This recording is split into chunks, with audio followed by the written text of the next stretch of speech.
Hi, I'm Greg with BTOD.com. Today we're going to be showing you how to assemble your standard two-leg configuration VertDesk V3.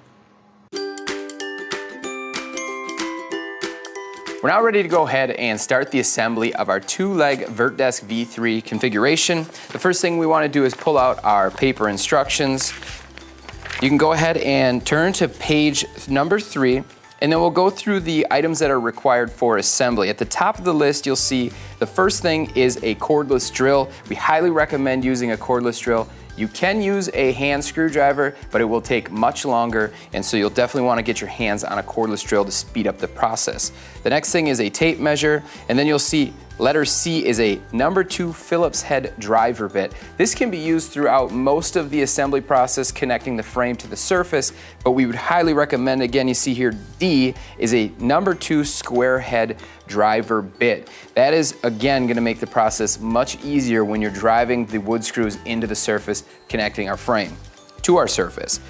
As we go down the list, we'll see hardware and tools included for assembly. These are things that we will have in the packaging for you, and you can see that they're lettered and then they're named, and then we also have pictures corresponding to the right of the list. Lastly, VertDesk parts as we go through here. Things like cross support, U-channel, hex rod are listed, and then R is going to be a 2-button switch. If you have a 4-button programmable, that will be included in place of this, and we'll be going through the process of assembling both the 2-button switch and the 4-button programmable switch. I've gone ahead and I've cleared everything out of the way, and we're ready to go ahead and get started with assembly. Step 1 is to lay your work surface on a protected surface with the pilot holes facing up. We're using another desk here. If you have that option, it's recommended. It will save your back. We've got our hex rod on the table and our motor assembly as well, and then also our left leg assembly. And if you look here, there are actually labels on each of the legs, and it will say left leg, and then it will show a picture of the motor. That way you know you have the correct leg. So the first thing to do is insert the hex rod through the motor assembly. This is our hex rod, and here's our motor assembly. You just go ahead and slide that through. Now we see we've got the big part of the motor here. We want to face that away from you, and then we would go ahead and slide this into the left leg assembly. Now you can see sometimes it's a little bit more difficult to get this slid in. My recommendation, and this isn't in the instructions, is just to tip your leg on the side if you're having troubles with it. And then you can see down on the leg a little bit easier. You can turn this slightly and you'll see it will pop in. Once it pops in, you can slide this down. Once that's slid down, we can go ahead and turn this all back over. We now have step 1 done. We're ready to move on to step number 2. Step number 2 is where we actually introduce the right leg assembly. This is a 60-inch wide desk. This is our most popular desk. If you're having troubles because these are heavy parts, we do recommend a second set of hands that can help. Today I'll be doing this on my own. But what it says is to align the hex rod with the right leg drive input. So we go ahead, we get this aligned. And then you can kind of look down in here to see if you can get it to slide on. Sometimes these will slide on nice and easy. Otherwise, if they don't, we do have a tool. You see it's listed as N. What you want to do is take the notched end, put it onto your hex rod, and then turn it towards you. I actually recommend putting it a little bit further down here towards where the hex rod's driving into the leg. And as you turn it, you should be able to get that to slide in the leg.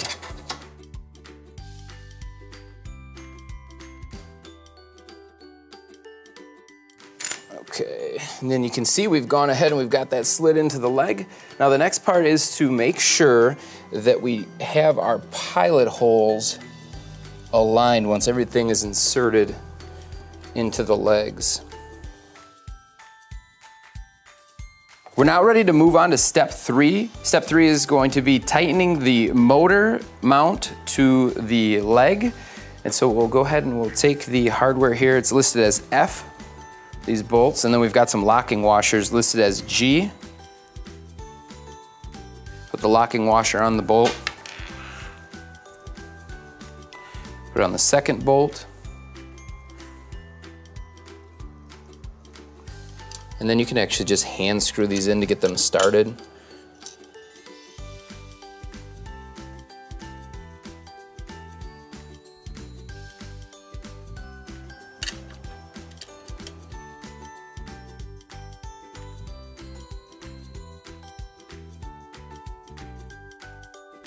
And then once you've got them hand screwed, we do include the Allen wrench for this. It's listed as L.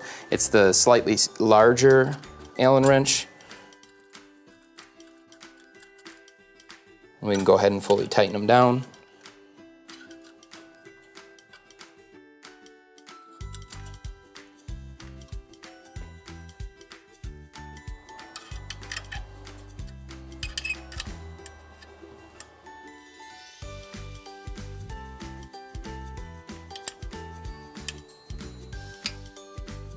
And once we have that fully tightened, we're ready to move on to step 4. Step 4 is going to require the cordless drill, the square bit tip, and then listed E is the wood screws. And when we look at, actually, one thing I want to mention, when we look at the U channel here, you'll see they're black no matter what the color of the frame is, but you'll see the mounting holes here. This is a 60-inch, and it does have 8 holes. This will vary depending on the size of the desk that you have. So if you have a 72-inch, there's actually going to be 10 holes, and then if you go down in size, there'll be fewer holes as well.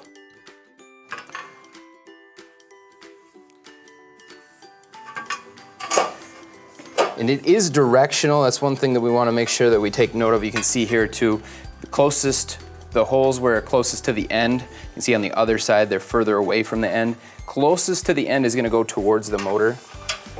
And we go ahead and we get those holes aligned to the pre-drilled holes.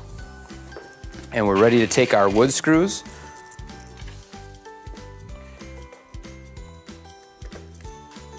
And start inserting these screws. Now we do recommend that you don't fully tighten until you have them all inserted. And I just went ahead and turned the torque setting down on the cordless drill so that we don't strip these out as well.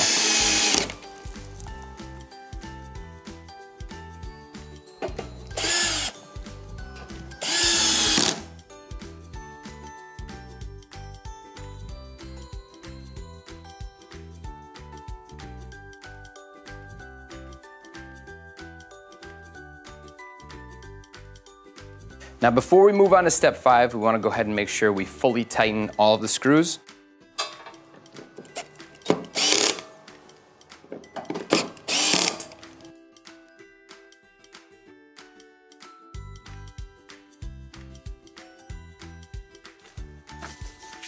We're now ready to move on to step 5.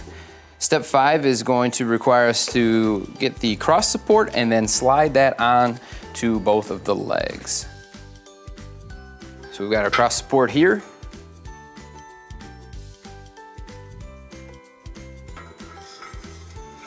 Go ahead and slide that on. Once we've got that slid on, we can go to step 6.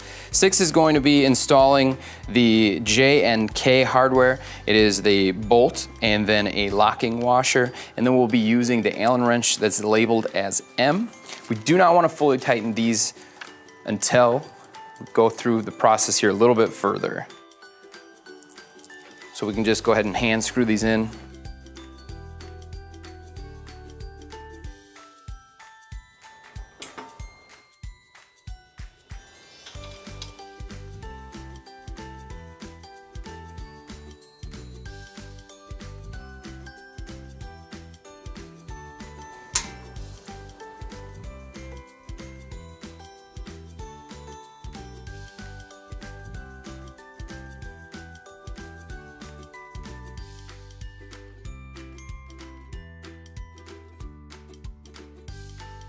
And now as we move on to step number 7,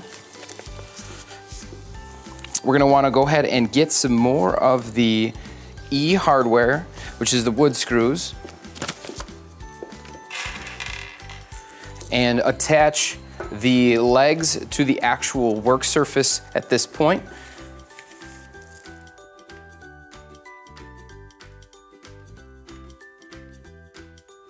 And you can go ahead and fully tighten these as well.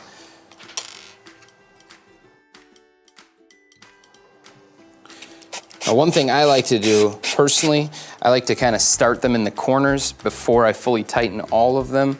But once you get the two corners set,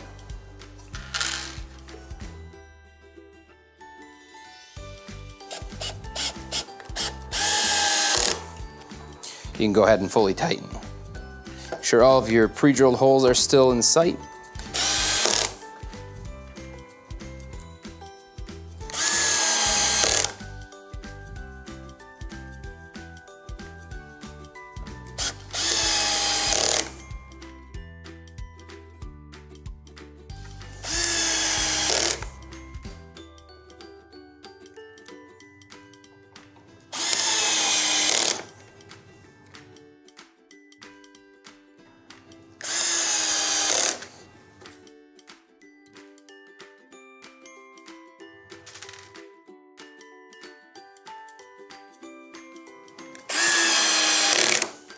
You now move on to the other side, same thing here. You want to just make sure all the pre-drilled holes are in sight.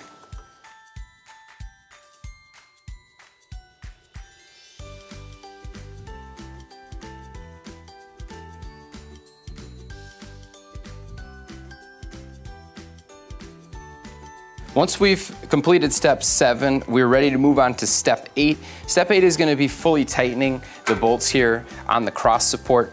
We definitely want to make sure that we make these as tight as we can. This is going to be very important for the stability of the desk. And so we'll go ahead and we'll use the Allen wrench that was included, again, the smaller one.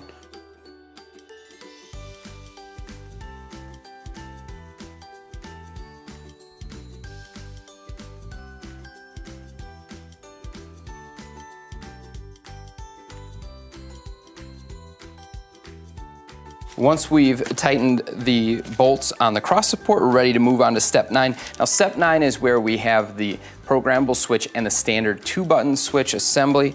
And so what we'll first do is we'll show you how to assemble the 2-button switch. The 4-button programmable switch is basically the same thing. It's just a slightly larger switch. So step 9, you just want to go ahead and locate that first. So we've got our 2-button switch here. We're now ready to move on to step 10. Step 10 is going to be installing the wire management, which is this, labeled as X. We'll also be installing our control box and then our switch as well. Now, the first thing that we'll do is we'll actually go ahead and we'll just kind of find placement for all of these things. So your control box, first thing you'll want to make sure is that it is actually ran the length of the desk. And this is important with the gyro sensor. There are pre-drilled holes here for mounting it. So we'll just get that in place before we actually start screwing anything down. Second, the U channel, J cable. This is going to be something that you can mount really wherever you want to. If you look in the instructions, you can see it's positioned between the motor and the control box. And so that would be somewhere about here. Really what this is used for is just routing your wires. So routing a power wire, the motor wire between each other, keeping everything nice and tidy. And then also your switch wire as well. So once we have everything kind of aligned in place, we can go ahead and grab some of the hardware that's required. Now for the control box and for the switch, we do use a letter H hardware. This is gonna be the first time we use this hardware. These are 4 screws. They are 3/4 inches long. You'll still really wanna use that square bit tip. It's gonna make it much easier to drill these in, but there are 4. There's 2 for a control box, and then there's 2 for the switch. So we'll go ahead and we'll actually mount the switch first. You'll see there's pre-drilled holes here for you to mount the switch.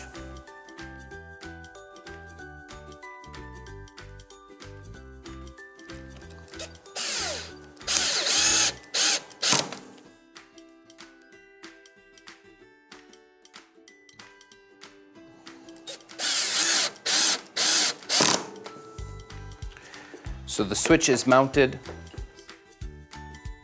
If we had our 4-button programmable switch and we were going to assemble that here, the same thing would apply. We'd be using those same wood screws, and then we would just be aligning it to the other pre-drilled holes that are slightly wider for the programmable switch. So if we're assembling a programmable switch, it's the same setup. the same cord, you're just using 2 wider holes.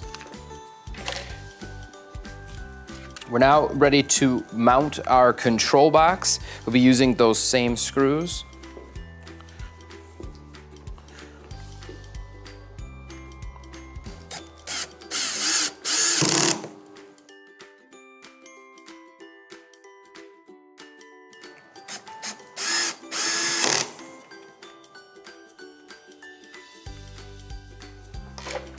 And then lastly, we have letter X, which is our J cable. We just go ahead and pull the adhesive off here, and then we can go ahead and just stick that down.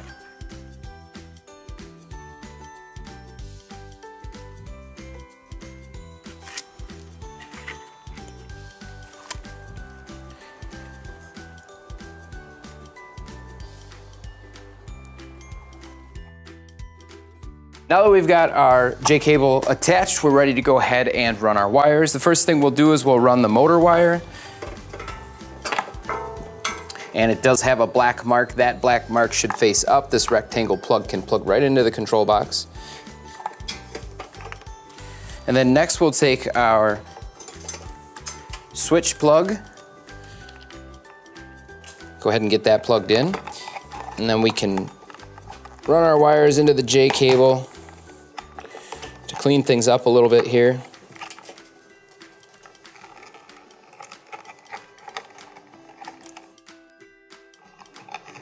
And one thing you'll notice after we get the wires all fed into the J cable is that you do have some extra slack on the wire on this side of the desk. We do include some additional wire management clips. You can see these small black clips. You can attach those with our standard wood screw. So depending on where you want to place them, you just feed them over the wire.